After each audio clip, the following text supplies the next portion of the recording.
نهائي كأس العالم 2026 بين إسبانيا والأرجنتين يعد من أقوى النهائيات في السنوات الأخيرة.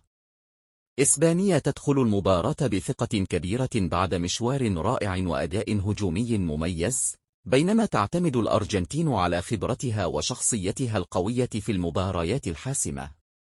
أتوقع أن تكون المباراة متوازنة للغاية، مع فرص خطيرة من المنتخبين، وقد ينتهي الوقت الأصلي بالتعادل من 1-1، ثم يستمر التعادل حتى نهاية الأشواط الإضافية.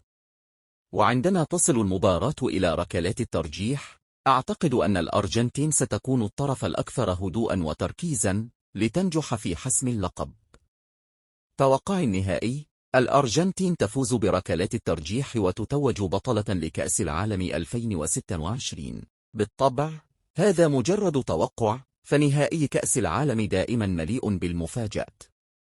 والآن أخبروني في التعليقات، هل تتوقعون فوز الأرجنتين أم إسبانيا؟